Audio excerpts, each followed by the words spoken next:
अस्सलामुअलैकुम दोस्तों, खुश आमदीद जेके हिट्स पर। आज मैं आपके लिए एक ऐसी डरावनी कहानी लाया हूँ जिसे सुनकर आपके रोंगटे खड़े हो जाएंगे। ये है काले कमरे का राज। कहानी शुरू करने से पहले अगर आप अकेले हैं तो कमरे की लाइट्स ऑन कर लें। किसी पुराने गांव के किनारे एक खाली पड़ी हवेली थी। लोग कहते थे वहां एक कमरा ऐसा है जिसमें जो भी दाखिल होता है वापस नहीं आता। रात के वक्त अक्सर वहां से चीखों और दरवाजे के जोर से बंद होने की आवाजें आती थीं, लेकिन किसी ने कभी हिम्मत नहीं की कि वो हवेली के अंदर जा सके। एक दिन शहर से 3 दोस्त हामिद, नासिर और अरसलान मुहिमजोई के शौक में उस गांव आए। उन्होंने गांव के लोगों से हवेली के बारे में सुना तो फैसला किया कि आज रात वो हकीकत जान कर रहेंगे। गांव के लोग उन्हें बार बार मना करते रहे, बेटा वो जगह इंसानों के लिए नहीं है, वहां साए बसते हैं। मगर वो तीनों हंसते हुए बोले, ये सब बस कहानियां हैं, भला भूत कहाँ होते हैं। रात 12 बजे वो टॉर्च और मोबाइल की रोशनी के साथ हवेली के अंदर दाखिल हुए।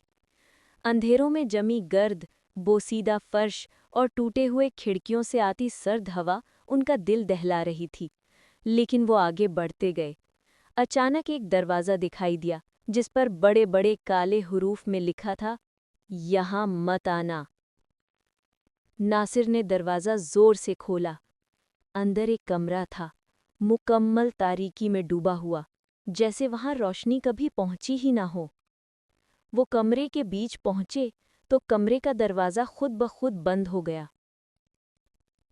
कमरे में एक सर्द झोंका चला और दीवार पर साए हरकत करने लगे। अरसलान चीख कर बोला, ये क्या हो रहा है? कौन है यहाँ?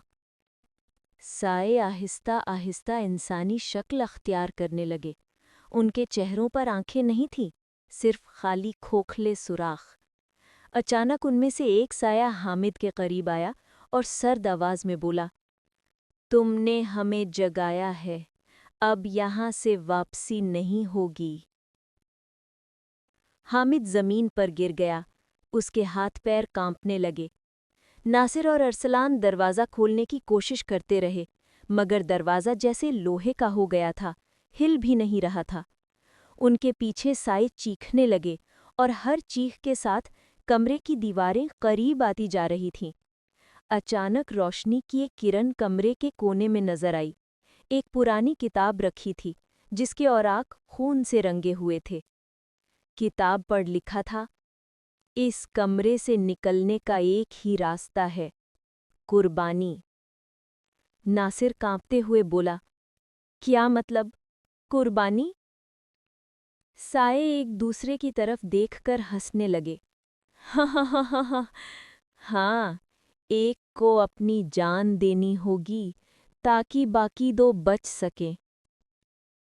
ये सुनकर तीनों दोस्तों के कदम लड़खड़ा गए। वो एक दूसरे की तरफ खौफजदा नजरों से देखने लगे। आखिरकार अचानक कमरे में चीख गूंजी। जब दरवाज़ा खुला तो सिर्फ 2 लोग बाहर निकले। वो 2 हमेशा के लिए बदल चुके थे। उनके चेहरों पर खौफ ऐसे जमी हुई थी जैसे रूह से निकलने वाली आखिरी चीख पत्थर में बदल गई हो। और तीसरा, आज तक कोई नहीं जानता कि उसके साथ क्या हुआ। अगर आपको ये कहानी पसंद आई तो जेके हिट्स चैनल को सब्सक्राइब करें, वीडियो को लाइक और शेयर करना ना भूलिए। अगली बार फिर मुलाकात होगी एक और खौफनाक और सच्ची कहानी के साथ।